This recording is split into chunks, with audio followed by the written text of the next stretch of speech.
6일 지방선거로 새롭게 선출된 공직자들의 재산이 공개됐습니다. 세종과 충남 지역 공직자들의 재산 현황 살펴봤습니다. 민선 4기 세종시정이 출범한 지 어느덧 100일이 다 돼갑니다. 이를 기념해 세종시가 2030년 미래전략수도 세종 건설을 위한 청사진을 내놨습니다. 철근과 시멘트 등 원자재 수급이 지연되면서 아산시가 발주한 공사들이 줄줄이 늦어지고 있습니다. 준공이 지연되면서 시설 운영 계획에도 차질이 우려됩니다.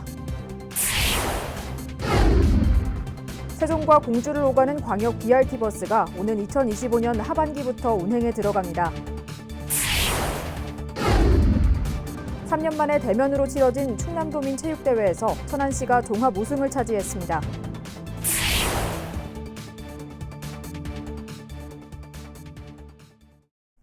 시청자 여러분 안녕하십니까? BTV 뉴스입니다. 6일 지방선거로 새롭게 선출된 공직자들의 재산이 공개됐습니다. 세종과 충남 지역 공직자들의 재산 현황 송용환 기자가 정리했습니다. 정부 공직자윤리위원회가 공시한 재산 공개 자료에 따르면 충청권 4개 단체장 중에선 최민호 세종시장이 36억 3,377만 원으로 가장 많았습니다. 세종시 연동면에 있는 대지 세필지와 주택, 서울 마포구에 있는 아파트 등이 포함됐습니다.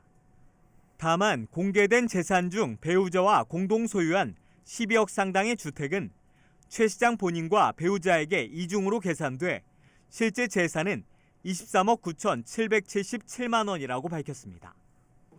김태흠 충남도지사는 본인 소유의 보령 웅천읍 9필지와 단독주택, 배우자 장남 재산 등 총 13억 3,354만 원을 신고했습니다. 박경기 아산시장은 서울 송파구 잠실 아파트와 배우자 명의의 배방읍 전세권 등 17억 1,020만 원을 신고했습니다. 새로 선출된 지방의원들의 재산도 공개됐습니다. 세종시에는 20명 가운데 17명이 대상인데 평균 재산은 9억 2,500만 원으로 집계됐습니다. 김효숙 의원이 40억 4,217만 원으로 가장 많은 금액을, 이소희 의원은 마이너스 199만 원으로 가장 적은 금액을 신고했습니다. 충남도의원 48명 중 34명의 평균 재산은 13억 1,600만 원이었고 이완식 의원이 59억 8,563만 원으로 가장 많은 금액을, 안종혁 의원이 1,980만 원으로 가장 적은 금액을 신고했습니다. 한편 이번에 공개된 자료는 6일 지방선거에 당선된 신규 선출직 공무원으로 전체 고위공직자들의 재산은 내년 3월에 공개될 예정입니다. BTV 뉴스 송용환입니다. 오는 8일이면 민선 4기 세종시정이 출범한 지 어느덧 100일이 됩니다. 이를 기념해 세종시가 그동안 준비해온 미래전략 비전을 발표하는 자리가 마련됐는데요. 2030년 미래전략 수도 세종 건설을 위한 청사진은 어떤 건지 김우순 기자가 취재했습니다.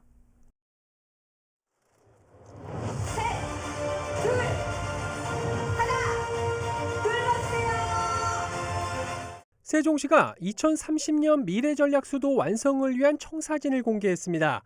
자족경제도시, 문화예술도시, 의료복합도시, 교육특구도시, 한글사랑도시 등 5대 추진 목표를 토대로 한 20개 세부 과제를 제시한 겁니다. 이 중 핵심은 역시 미래전략수도의 근간이 될 자족경제도시 조성입니다. 최민호 시장의 주요 선거 공약에도 포함되어 있는 경제자유구역 지정을 비롯해 글로벌 청년 창업 빌리지와 스마트시티 조성, 마이스 산업을 중심으로 한 컨벤션 산업도시 육성 정책 등을 핵심 과제로 내세웠습니다. 우리 세종시에 3개 경제자유구역을 지정할 것입니다. 아울러서 이 세종경제자유구역에는 ICT 기반으로 한 첨단 기업과 산업을 유치할 것입니다. 특히 최 시장은 자족경제도시의 기반으로서 시민들의 교통 편의를 위해 광역 급행버스 도입과 버스 요금 무료화, KTX 세종역 신설을 반드시 이뤄내겠다고 강조했습니다. 정부나 인근 지자체 설득이 반드시 필요한 만큼 실제 성사 여부에 관심이 쏠리는 대목입니다. 최 시장은 이날 미래비전 선포식에서 나온 청사진을 토대로 행정수도 완성에서 나아가 그 이상의 미래전략 수도를 만들어 나가는데 행정력을 집중할 계획이라고 밝혔습니다. 세종은 미래입니다. 전 국민이 세종을 보며 대한민국, 나아가 전 세계의 미래를 일궈낼 수 있도록 시정을 이끌어 나가겠습니다. 민선 사기 세종시정의 청사진이 나왔습니다. 앞으로 이 전략 계획들을 어떻게 구체화하고 실행에 옮겨나갈지 지켜볼 일입니다. BTV 뉴스 김우순입니다. 국민의힘 세종시당이 동료 의원 성추행 의혹을 받고 있는 상병헌 세종시 의장의 사퇴를 촉구하는 릴레이 1인 시위에 돌입했습니다. 1인 시위 첫 번째 주자로 나선 유재화 시당 위원장은 상 의장의 사퇴와 민주당의 책임 있는 조치를 촉구한 지 2주가 지났지만 누구도 책임지는 모습을 보이지 않았다며 민주당의 제 식구 감싸기와 시간 끌기에 부끄러움은 모두 세종 시민의 몫이 되고 있다고 비판했습니다. 그러면서 상 의장은 무엇보다도 먼저 세종 시민 앞에 의원 윤리 강령을 위반한 데에 대한 입장을 표명해야 할 것이라고 강조했습니다. 세종과 공주를 오가는 광역 BRT 버스가 오는 2025년 하반기부터 운행에 들어갑니다. 행복도시 건설청은 두 도시를 연결하는 광역 BRT 사업 추진 개발 계획이 국토교통부 대도시권 광역교통위원회의 심의를 통과했다고 밝혔습니다. 해당 노선의 총 길이는 18.5km며 여기에는 사업비 172억 원이 투입될 예정입니다. 주요 노선은 세종시 한별동에서 정부 세종청사를 거쳐 국도 36호선을 이용해 공주 종합버스 터미널까지 가는 코스로 왕복 24곳의 정류장을 경유하게 됩니다. 세종시 교육청 신임 부교육감으로 정병익 전 교육부 평생직업교육국장이 부임했습니다. 행정고시 출신으로 지난 1995년 공직에 입문한 정 부교육감은 대통령실 교육문화수석 비서관실 행정관과 전라북도 부교육감 등을 역임했습니다. 정 부교육감은 부임식에서 세종교육이 지향하는 목표에 도달할 수 있도록 최선을 다하겠다는 포부를 전했습니다. 천안시와 천안교육지원청이 교육정책 연계와 협력을 강화하기 위해 교육행정협의회를 구성하고 협약을 맺었습니다. 협의회는 천안시장과 교육장이 공동의장을 맡게 되며 두 기관과 교육단체 관계자 등 13명으로 이루어졌습니다. 또 이날 협약을 바탕으로 교육시설 확충과 격차 해소, 안전한 지역사회 환경 조성, 마을 공동체 활성화 등에 힘을 모으기로 했습니다. 철근과 시멘트 등 원자재 수급이 지연되면서 아산시가 발주한 공사들이 줄줄이 늦어지고 있습니다. 준공이 지연되면서 시설 운영 계획에도 차질이 우려되고 있습니다. 보도에 김장섭 기자입니다. 지난해 3월 착공한 아산시청사 의회동 건물입니다. 당초 지난 6월 공사가 완료될 예정이었지만 주차장 부족 문제 검토와 철근 공급 지연으로 시는 지난 7월 준공일을 10월 말로 한 차례 늦췄습니다. 하지만 우기와 혹서기가 겹친 데다 철근 수급 지연으로 공사가 늦어지면서 다음 달 말에나 준공될 것으로 예상되고 있습니다. 계속된 원자재 수급 불안정에 아산시가 발주한 공사가 줄줄이 지연되고 있습니다. 운양 원도심 도시재생 뉴딜 사업으로 추진되고 있는 여성 커뮤니티 센터. 계획대로라면 이달 중 준공될 예정이었지만 시멘트 파동으로 자재가 들어오지 못하면서 한동안 공사가 진행되지 못했고 결국 준공도 다음 달로 미뤄졌습니다. 저희도 레미코 타설할 때 시멘트 들어가면 거의 한 30 동안을 철근백을 다 해놓고.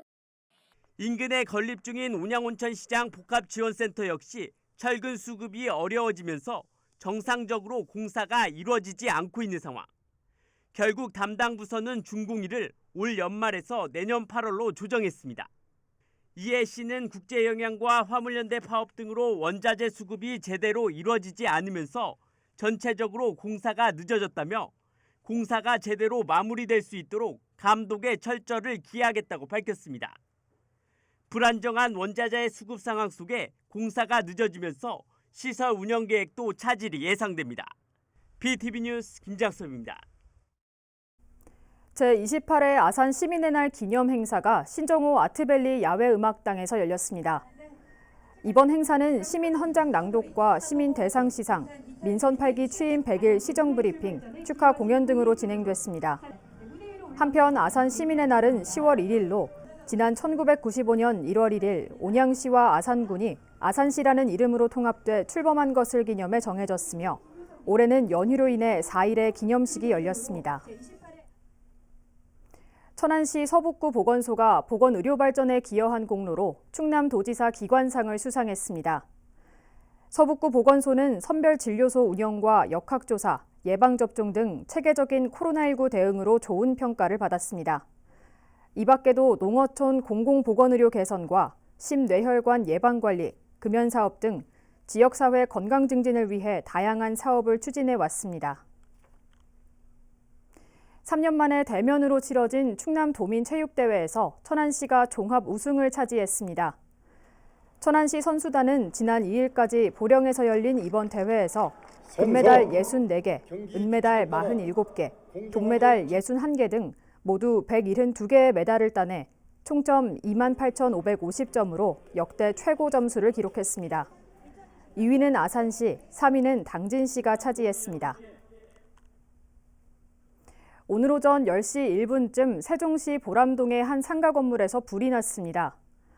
이 불은 출동한 소방당국에 의해 26분 만에 모두 꺼졌지만 1층에 있는 점포 3곳이 불에 타거나 그을리고 2층 점포 일부도 그을리는 피해를 입었습니다.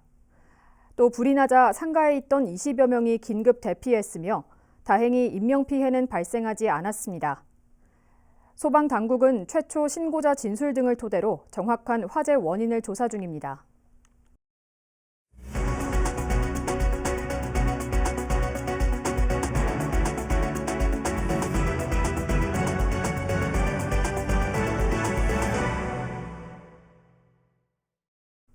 평소 행복도시 1번 국도를 자주 오가는 분들은 앞으로 운전에 좀 더 주의하셔야 할 것 같습니다. 지난해 저희 BTV 뉴스에서도 한 차례 지적한 바 있는 구간 단속 과속 카메라의 허점을 보완하는 조치가 이뤄진 건데요. 앞으로 어떻게 바뀌고 언제부터 적용 예정인지 김우순 기자가 취재했습니다. 세종시 1번 국도 주추 지하차도부터 항나래대교 남단 구간에 구간 단속 카메라가 설치돼 있죠. 지난 3개월 동안의 계도 기간을 거치고 오는 15일부터 본격 단속이 시작될 거라고 하는데요. 하지만 본격적인 운영에 앞서 실효성 논란이 불거지고 있습니다. 경찰은 지난해 3월 세종시 신도시를 관통하는 1번 국도에 과속 방지를 위한 구간 단속 카메라를 설치했습니다. 주추 지하차도부터 항나라대교 남단까지 7.3km 양방향 구간에서 평균 속도가 시속 70km를 넘으면 단속하는 방식입니다. 그러나 이 구간 안에 진출입로가 모두 9곳이나 있었고 이로 인해 중간에 진입하거나 진출하는 일부 차량이 과속을 하거나 차로를 이리저리 오가면서 오히려 사고 발생 위험을 높인다는 지적을 받아왔습니다. 구간 단속 카메라가 온전히 제 기능을 못한 겁니다. 하지만 앞으로 이러한 꼼수 혹은 위험천만한 운전이 통하지 않을 것으로 보입니다. 2개 지하차도 진출입로에 각각 하나씩의 구간 단속 카메라가 추가로 설치됐기 때문입니다. 주추 지하차도 남단과 사오리 지하차도 북단에 카메라를 추가 설치한 것으로 결국 구간 단속 구간이 기존 1개 구간에서 2개 구간으로 나뉘게 된 셈입니다.